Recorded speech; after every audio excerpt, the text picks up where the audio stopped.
Assalamualaikum warahmatullahi wabarakatuh. Alhamdulillah, puji dan syukur senantiasa kita panjatkan kepada Allah Subhanahu wa Ta'ala. Atas rahmat dan karunia-Nya kita masih bisa untuk melanjutkan puasa kita di bulan Ramadan ini. Allah memberikan kebaikan-kebaikan bagi kita.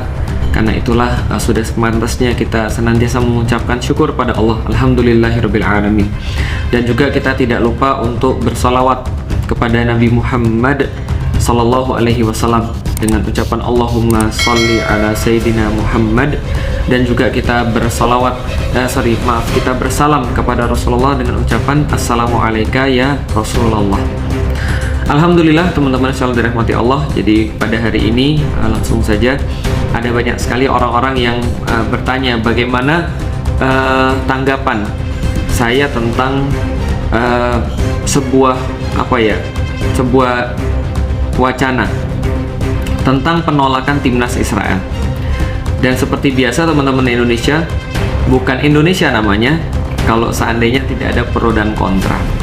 Maka sama juga ketika timnas Israel ini ingin termasuk datang ke Indonesia dalam satu acara Piala Dunia U20 ya, yang dilaksanakan di Bali, ya maka ya ada pro kontra daripada netizen dan netijah di Indonesia. Pertama-tama teman-teman sekalian, saya mau coba bacain dulu pembukaan Undang-Undang Dasar 1945 supaya teman-teman juga bisa punya pengetahuan seperti apa Indonesia secara ini undang-undangnya memandang tentang tujuan didirikannya negara Indonesia. Jadi ini langsung saya ambil dari sumber, karena dulu sih saya hafal, sekarang enggak ya. Maklum sudah tua. Nih saya bacain ya. Undang-Undang Dasar Negara Republik Indonesia tahun 1945. Pembukaan. Bahwa sesungguhnya kemerdekaan itu ialah hak segala bangsa. Dan oleh sebab itu, maka penjajahan di atas dunia harus dihapuskan. Karena tidak sesuai dengan pri kemanusiaan dan pri keadilan. Sering ini ya, throwback pas upacara bendera ya, Masya Allah. Dan perjuangan pergerakan kemerdekaan Indonesia telah sampailah kepada saat yang berbahagia dengan selamat sentosa mengantarkan rakyat Indonesia ke depan pintu gerbang kemerdekaan negara Indonesia yang merdeka, bersatu, berdaulat, adil dan makmur ya. Atas berkat rahmat Allah yang Maha Kuasa dan dengan didorongkan oleh keinginan luhur supaya berkehidupan kebangsaan yang bebas, maka rakyat Indonesia menyatakan dengan ini kemerdekaannya. Nih perhatiin ya. Kemudian daripada itu, untuk membentuk suatu pemerintah negara Indonesia yang melindungi. Ini kerjaan pemerintah itu sebenarnya adalah satu, melindungi segenap bangsa Indonesia dan seluruh tumpah darah Indonesia. Dan untuk kedua, memajukan kesejahteraan umum. Ketiga, mencerdaskan kehidupan bangsa. Empat, dan ikut melaksanakan ketertiban dunia yang berdasarkan kemerdekaan, perdamaian abadi, dan keadilan sosial. Maka disusunlah kemerdekaan kebangsaan Indonesia itu dalam suatu Undang-Undang Dasar Negara Indonesia yang terbentuk dalam satu susunan negara Republik Indonesia yang berkedaulatan rakyat dengan berdasar pada ketuhanan yang Maha Esa, kemanusiaan yang adil dan beradab, persatuan Indonesia, dan kerakyatan yang dipimpin oleh hikmat kebijaksanaan dalam permusyawaratan perwakilan, serta dengan mewujudkan suatu keadilan sosial bagi seluruh rakyat Indonesia. Jadi ada beberapa poin yang bisa teman-teman bisa untuk lihat di sini, bahwasanya Indonesia itu adalah sebuah negara yang menyatakan dalam pembukaan undang-undang dasarnya, dan ini adalah salah satu pilar ya daripada NKRI yang memang senantiasa dibangga-banggakan ya. Itu ditulis jelas dalam paragraf pertama bahwa sesungguhnya kemerdekaan itu ialah hak segala bangsa, dan oleh sebab itu maka penjajahan di atas dunia harus dihapuskan. karena tidak sesuai dengan peri kemanusiaan dan peri keadilan. Ya, itu paragraf pertama. Dan paragraf yang keempat itu juga ada bahwasanya salah satu tujuan dibentuknya pemerintah negara Indonesia itu adalah untuk melaksanakan ketertiban dunia yang berdasarkan kemerdekaan, perdamaian abadi, dan keadilan sosial. Jadi gini teman-teman sekalian, kita tuh harus melihat bahwasanya dari sudut pandang apa dulu nih. Jadi nanti kita bahas ya tentang netizen yang komentar-komentarnya agak nggak masuk akal ya, absurd ya, dan cenderung paradoks serta munafik gitu ya. Nanti kita bahas. Tapi kita bahas dulu bahwasanya secara politik atau secara pernyataan politik, Indonesia itu adalah sebuah negeri yang tidak pernah setuju dengan penjajahan. Karena dulu sebelum merdeka sama, kita pun juga dijajah. Sebelum akhirnya merdeka pada tahun 1945 tanggal 17 Agustus. Jadi kita menyatakan secara terbuka dan secara tegas di dalam pembukaan Undang-Undang Dasar bahwa kita menolak seluruh penjajahan, ataupun kita mendukung bahwasanya setiap bangsa itu harus punya kemerdekaan atau menentukan nasibnya sendiri, menolak penjajahan, baik penjajahan itu bersifat politik atau penjajahan itu bersifat fisik. Itu adalah pernyataan daripada pembukaan Undang-Undang Dasar Indonesia. Nah, karena itu teman-teman sekalian, kalau dilihat dari segi politik saja sebenarnya, ketika Indonesia itu nge-host Piala Dunia U20, dan ketika dia nge-host Piala Dunia U20, lantas salah satu pesertanya itu adalah Israel, yang Israel itu dengan nyata-nyata itu melakukan penjajahan, melakukan kezaliman, melakukan pembunuhan, melakukan kejahatan-kejahatan perang, dan sampai sekarang tidak tersentuh. Ini adalah sebuah hal yang bertentangan dengan Undang-Undang Dasar.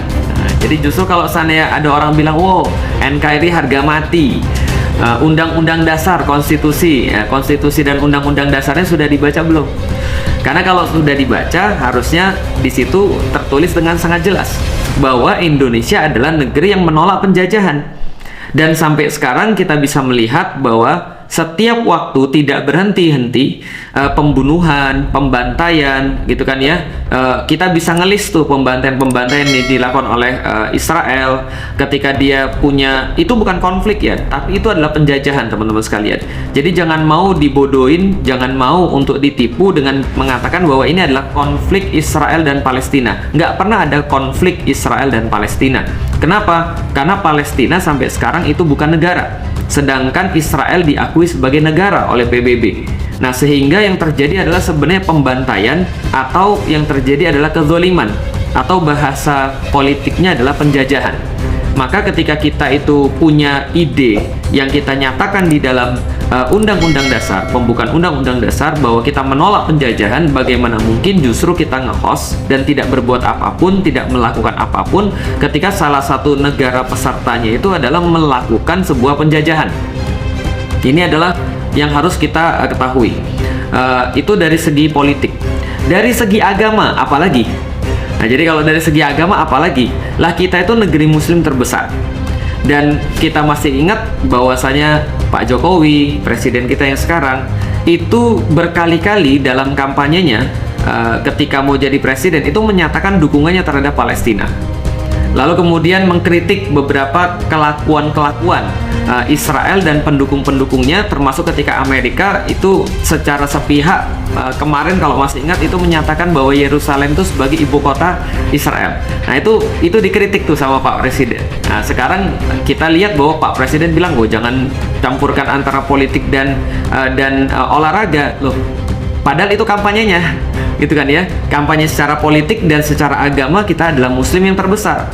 Maka orang-orang muslim di Indonesia jelas menolak secara agama bahwasanya Israel itu adalah negara penjajah, Palestina adalah negeri kaum muslimin yang mereka adalah dulunya satu kesatuan dengan kita, dan mereka juga sampai sekarang adalah satu kesatuan akidah dengan kita.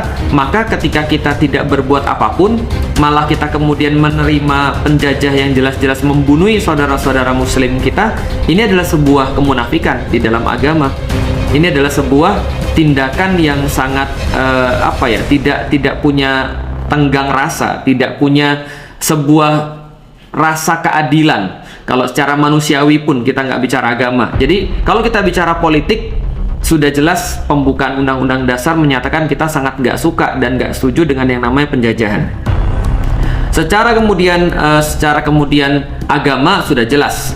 Sebagai seorang muslim kita menentang segala bentuk kezaliman. Secara kemanusiaan, yang lucunya adalah negeri-negeri seperti Irlandia, mereka menentang banget pendudukan Palestina oleh orang-orang Israel. Banyak sekali kemudian organisasi-organisasi yang ada di luar negeri, baik yang ada di Inggris maupun di Amerika itu sendiri, bahkan di negeri-negeri yang lain, mereka tidak bicara tentang agama, mereka bicara tentang kemanusiaan. Sampai sekarang banyak kejahatan perang, kejahatan pembantaian. Kalau perang misalnya kayak Rusia sama Ukraina, itu kejahatan perang. Karena mereka udah sepakat untuk perang nih, kita war. Nah masalahnya yang di Palestina itu bukan war, yang di Palestina itu adalah kezaliman, yang di Palestina itu adalah sebuah pembantaian. Nah kalau seandainya ini dibiarkan, berarti kita sama aja melegitimasi, seolah-olah tidak terjadi apa-apa, seolah-olah ada orang yang mudah melakukan kejahatan perang secara manusiawi. Orang-orang yang bukan muslim aja, orang-orang yang tidak punya adab-adab ketimuran saja itu menolak. Kayak Irlandia apa hubungannya dengan muslim? Irlandia penduduknya hampir sebagian besar jelas bukan muslim. Inggris juga sebagian besar juga bukan muslim, tapi mereka nggak senantiasa harus setuju dengan organisasi-organisasi yang ada di situ, tidak senantiasa setuju. Bahkan penolakan terhadap Israel datang daripada orang-orang yang main bola, seperti kayak Cristiano Ronaldo misalnya, atau misalnya dengan beberapa pemain-pemain bola yang lain yang mereka cuma berbicara tentang kemanusiaan. Jadi kita mau bicara tentang apa nih? Kalau kita lihat orang yang main bola saja, itu banyak di antara mereka yang masih punya rasa kemanusiaan merasa bahwa ngapain kita main dengan timnas Israel, padahal mereka bukan muslim. Mereka menolak misalnya untuk bersalaman dengan timnas Israel ketika mereka main. Jadi secara politik itu sudah jelas, secara agama apalagi, secara kemanusiaan itu sudah dicontohkan juga sama semua orang. Lantas apa yang menjadi alasan pemerintah Indonesia kekeh mempertahankan bahwa Piala Dunia itu harus diselenggarakan di Indonesia dengan menghost Israel? Pertanyaannya adalah pemerintah negara ini mempertahankan apa dan mewakili siapa, gitu loh maksudnya. Karena banyak orang yang nggak setuju, gitu maksudnya. Nyata-nyatanya organisasi-organisasi Islam semuanya menolak. Bahkan kita lihat Gubernur Bali aja memberikan sebuah statement penolakan hanya karena ya ini status Israel adalah negara yang nggak jelas, yang akhirnya kalau seandainya Indonesia nge-host Piala Dunia U20 lalu kemudian menerima dengan tangan terbuka timnas Israel di sana, maka apa ini nggak justru merusak hubungan kita dengan negara-negara yang lain yang sudah punya standing position yang sangat jelas, yang sudah punya positioning yang sangat jelas bahwasanya kami menolak untuk berhubungan dengan Israel. Kayak kemarin ya, Cataluna itu ya, ini ya, pemerintah Barcelona itu dengan tegas mengatakan bahwa kami nggak mau berhubungan dengan orang-orang yang punya kejahatan perang. Emang mereka muslim? Bukan, gitu loh. Mereka justru adalah orang yang cuma bicara tentang kemanusiaan, gitu loh. Lalu kemudian orang dengan entengnya berkata, oh jangan campurkan antara politik dengan olahraga. Ini masalah kemanusiaan, olahraga itu juga masalah kemanusiaan. Masa kita balik logikanya, masa gara-gara olahraga kita mengorbankan pembukaan Undang-Undang Dasar? Masa gara-gara olahraga kita mengorbankan kemanusiaan kita? Masa gara-gara olahraga kita mengorbankan bagaimana posisi kita di depan agama kita, di depan Allah? Nah, kita balik. Emang mau kalau gitu? Oh, jangan campurkan agama dengan olahraga dong. Pertanyaannya sederhana. Kalau gitu agamamu untuk apa? Kalau agamamu nggak boleh dipakai untuk politik, kalau agamamu nggak boleh dipakai untuk olahraga, kalau agamamu nggak bisa dipakai untuk kehidupan, kalau agamamu nggak bisa dipakai untuk kamu bersikap untuk universalitas kebaikan, nggak boleh dipakai juga. Agamamu nggak boleh dipakai dalam kehidupan, lalu agama dipakai untuk apa? Sunatan doang, nikahan. Lalu kalau mati doang, kalau baru mau dikafan. Lalu agama untuk apa? Ya memang agama dari awal Islam sudah ngasih tahu, agama itu untuk dipakai untuk hidup, untuk cara pandang, untuk cara sikap. Termasuk ketika kita melihat timnas Israel mau kemudian datang ke Indonesia, Lalu kemudian seolah kita harus sambut. Bahkan ada beberapa orang tadi yang ini kita bahas nih, beberapa orang yang dengan entengnya bilang, nggak ada gunanya kita menolak timnas Israel, lebih baik kita terima, nanti ketika tanding kita akan nasihatin dia. Loh, ini cara berpikir yang konslet. Kenapa cara berpikir yang konslet? Atau ada orang yang bilang gini, nggak apa-apa, timnas Israel menolak, nggak ada gunanya, itu tidak akan membantu rakyat Palestina. Ini bukan masalah membantu dan nggak membantu, bukan masalah apapun, tapi sikap kita tuh kayak apa. Gampangnya gini, orang tua kita dibunuh di depan mata kita, lalu kemudian ada yang bunuh tuh mau bertamu, lalu kita bilang nggak ada gunanya, ibu bapak kita juga nggak akan hidup lagi, mendingan kita terima aja supaya kita bisa nasihatin dia. Ini harus dipikir dulu. Makanya nggak mungkin zaman dulu misalnya kalau seandainya Indonesia merdeka, lalu kemudian ada yang Indonesia mau merdeka, ada yang mau menjajah Indonesia, lalu kemudian dia udah jelas-jelas menjajah, lantas dia mau main ke tempat kita, kita terima dengan senang hati. Ini kan adalah sebuah pernyataan yang konslet, yang nggak jelas. Yang mungkin jelas, iya jelas mereka pasti ada kepentingan dengan Israel, bisa jadi. Makanya kan kita selalu bertanya, ini rakyatmu udah nggak suka nih. Seluruh organisasi Islam menolak, Majelis Ulama menolak, banyak orang-orang yang menolak. Lah, ini untuk apa? Yang ini dilakukan untuk apa? Maksudnya karena apa? Yang dipertahankan tuh apa sebenarnya? Jangan-jangan yang saya khawatir yang dipertahankan adalah memang niatan untuk menormalisasi hubungan Indonesia dengan Israel. Yang selama ini memang kita tidak punya hubungan bilateral dengan Israel karena kita nggak mengakui negara penjajah, gitu maksudnya. Itu secara politik kita nggak punya hubungan bilateral. Nah, dengan alasan tapi dia udah diakui oleh FIFA, tapi dia udah ikut, lah urusan kita itu negara atau bukan sih? Kita tuh berdaulat atau enggak sih? Kita tuh punya posisi atau tidak sih? Kita tuh punya satu pendapat yang bisa dihormati atau tidak sih? Ya sama kayak gini lah. Kok FIFA bisa menolak Rusia untuk ikut dalam Piala Dunia ketika dia perang dengan Qatar? Dalam kasus ini Israel bukan perang dengan Palestina, karena Palestina sampai sekarang nggak diakui oleh PBB sebagai negara otonom, sebagai negara yang merdeka, tidak diakui seperti itu. Sampai sekarang yang terjadi adalah bukan perang di Palestina dan Israel, itu bukan perang, tapi pembunuhan, tapi pembantaian. Lah, kok FIFA juga bermuka dua kan? Lah, kita mau-maunya ikut yang bermuka dua. Lah, ikutlah kita bermuka dua. FIFA nggak boleh Rusia ikut Piala Dunia gara-gara dia perang sama Ukraina. Rusianya punya pendirian, Rusianya punya pendapat, Rusianya punya kekeh dengan apa yang dianggap benar. Lah, kita ini malah disetir oleh orang lain. Kita ini ngomongnya mendukung perdamaian dunia, kita ini ngomongnya menolak penjajahan, kita ini ngomongnya semua negara harus merdeka, tapi ternyata dalam perkara-perkara kecil aja kita nggak bisa bersikap. Kita kita nggak stand buat sesuatu, kita nggak berdiri tegak kokoh dengan pendapat kita. Nah, ini adalah menurut saya sebuah kemunafikan daripada pemerintah Indonesia. Menurut saya sih, ya serah, kita sudah sampaikan seperti apa kemudian yang tadi kita bacain dalam pembukaan Undang-Undang Dasar sudah sangat jelas banget.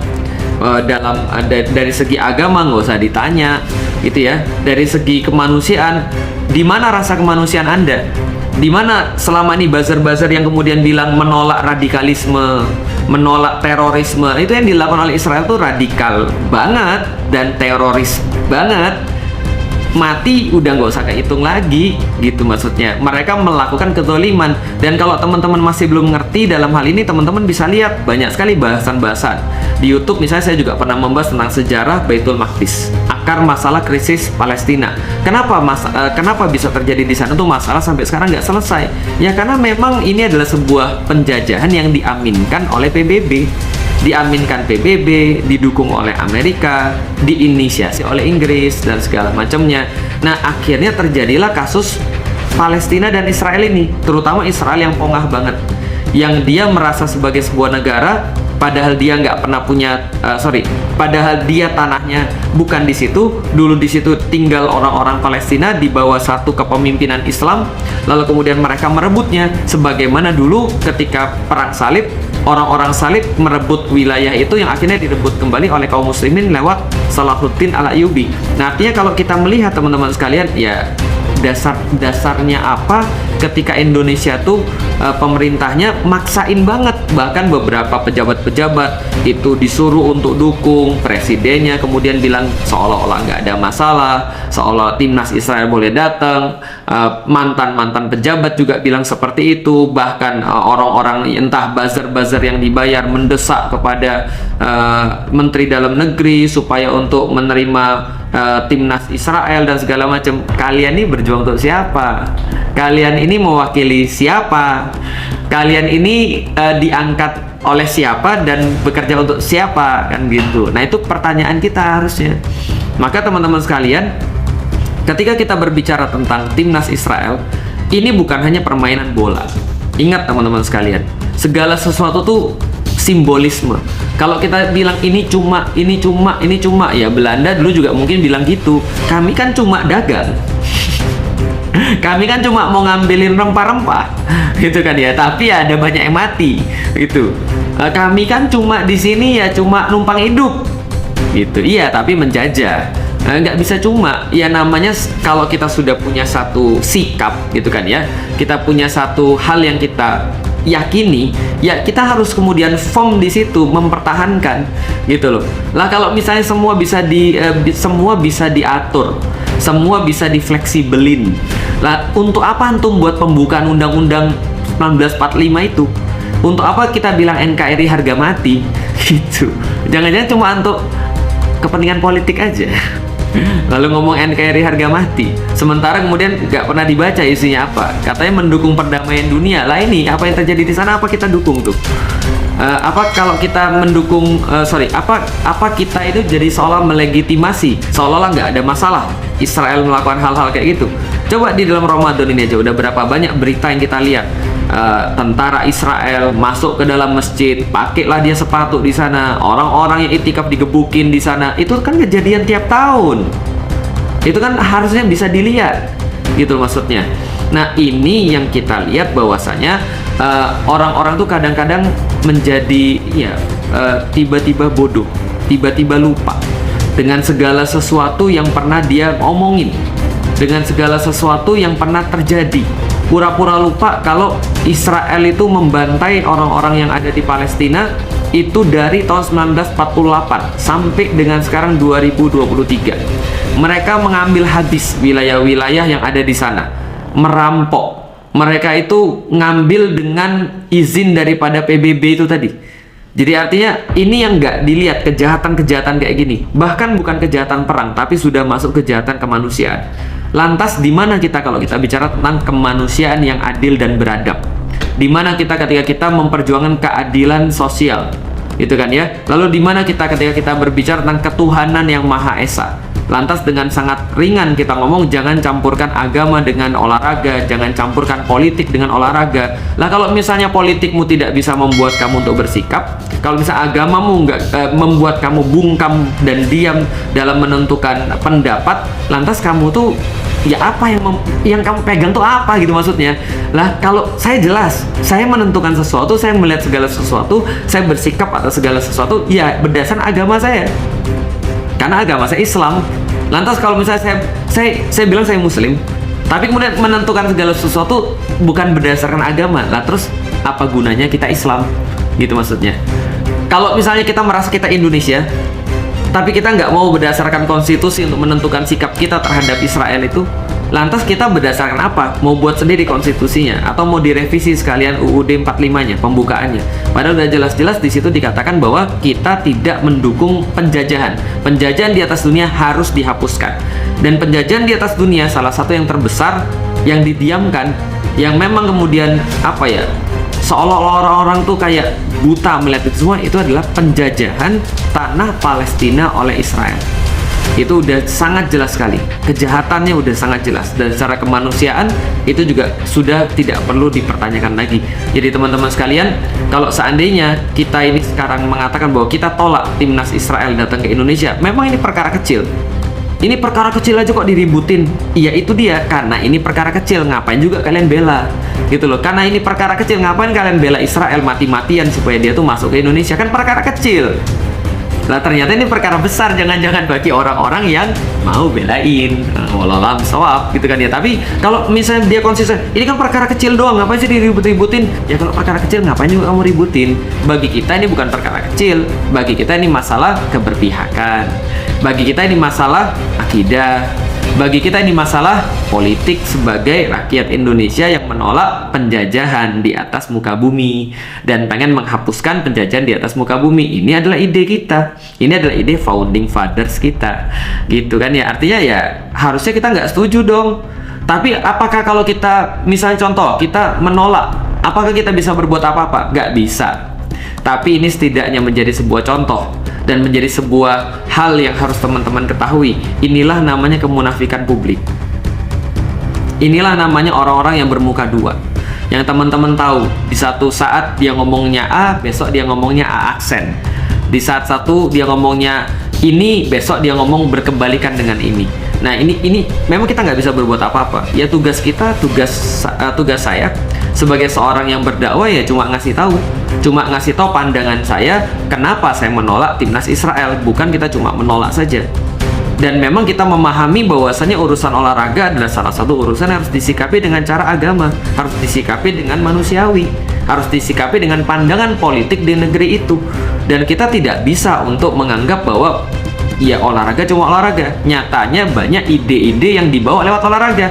Manchester United aja, walaupun saya suka Manchester misalnya, dia tiap kali pakai itu loh, ban pelangi itu. Antum ngomonglah sama dia tuh. Ngomonglah sama timnas Jerman tuh. Ngomongin coba, olahraga nggak ada hubungannya dengan politik, olahraga nggak ada hubungannya dengan budaya, olahraga nggak ada hubungannya dengan ide-ide LGBT. Mana mau dia? Nah, dia pakai di sini ada pelangi lah, terus kemudian apalah segala macam. Yaitu olahraga itu adalah salah satu penyebaran ide. Dan ini sudah terjadi di tim manapun di dunia, di negara manapun di dunia. Ingat kemarin ketika di Qatar, orang-orang ngamuk-ngamuk, kenapa misalnya Qatar nggak mau menerima LGBT, kenapa Qatar nggak boleh minuman keras dan segala macamnya. Ya Qatarnya happy-happy aja, santai-santai aja. Negeri-negeri gue, tuan rumah gue sudah diputuskan, ya kalian masuk ke rumah saya ya kalian ikut cara saya. Nah Indonesia itu lucu, orang masuk ke rumah kita ikut cara dia. Nah ini ya itu tadi nggak bisa dipahami ya. Jadi teman-teman sekalian, ya cobalah berpikir dengan akal sehat.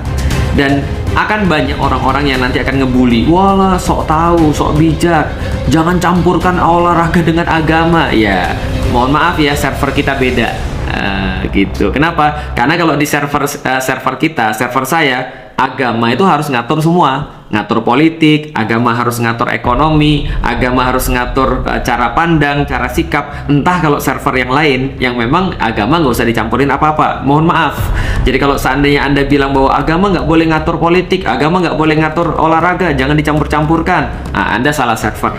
Karena kalau seorang muslim yang saya yakini, agamanya harus ngatur semua.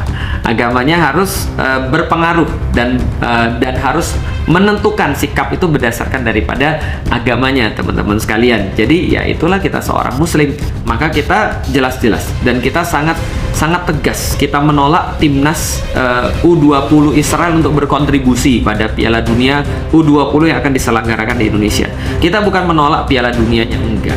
Ahlan wa sahlan, silahkan kalau mau tanding. Cuman kita nggak mau bahwasanya kita tuh jadi kayak negara yang kayak apa ya, dianggap orang tuh lemah, dianggap orang tuh bisa diatur, atau bahkan jangan-jangan memang sudah begitu niatannya untuk normalisasi hubungan Indonesia-Israel. Hari ini kita mengakui timnas Israel masuk Indonesia. Siapa yang bisa jamin besok kita nggak kemudian menerima kunjungan menteri luar negeri dia, atau kemudian menerima kunjungan apalagi presidennya dia. Lalu lama-lama ya udah temenan kita. Lama-lama ya udah kita ngakui penjajahannya dia. Lama-lama ya udah kita sudah nggak punya lagi harga diri dan kita nggak punya lagi sesuatu yang kita perjuangkan. Padahal founding fathers kita dengan sangat jelas sekali mereka menolak segala macam bentuk penjajahan. Itu sudah jelas dalam sejarah. Nah karena itu teman-teman sekalian, mudah-mudahan kita menjadi orang-orang yang lebih cerdas dalam melihat sesuatu. Kita bukan ngamuk, kita nggak marah. Kita cuma ngasih tahu aja bagaimana kita itu punya posisi. di dalam melihat kejadian-kejadian yang ada di sekitar kita, termasuk ketika ada timnas Israel yang mereka mau untuk datang ke Indonesia untuk tanding. Bukan masalah tandingnya, tapi mereka mewakili entitas Israel yang itu adalah penjajah, dan itu tidak boleh kita akui karena tidak sesuai dengan peri kemanusiaan dan peri keadilan, tidak sesuai dengan kebaikan universal, dan bertentangan dengan agama kita sudah jelas. Wallahu a'lam bishawab. Teman-teman sekalian, semoga bermanfaat. Insya Allah video ini nanti akan tayang di YouTube juga. Mudah-mudahan nanti teman-teman bisa mengambil manfaat yang banyak. Kalau merasa bahwa ini ada kebaikan, boleh share ke tempat yang lain. Kalau misalnya tidak ada kebaikan, ya udah nggak apa-apa, nggak usah di share dan nggak usah di like, nggak usah di apapun. Mudah-mudahan ini juga jadi kebaikan minimal bagi saya secara pribadi. Assalamualaikum warahmatullahi wabarakatuh.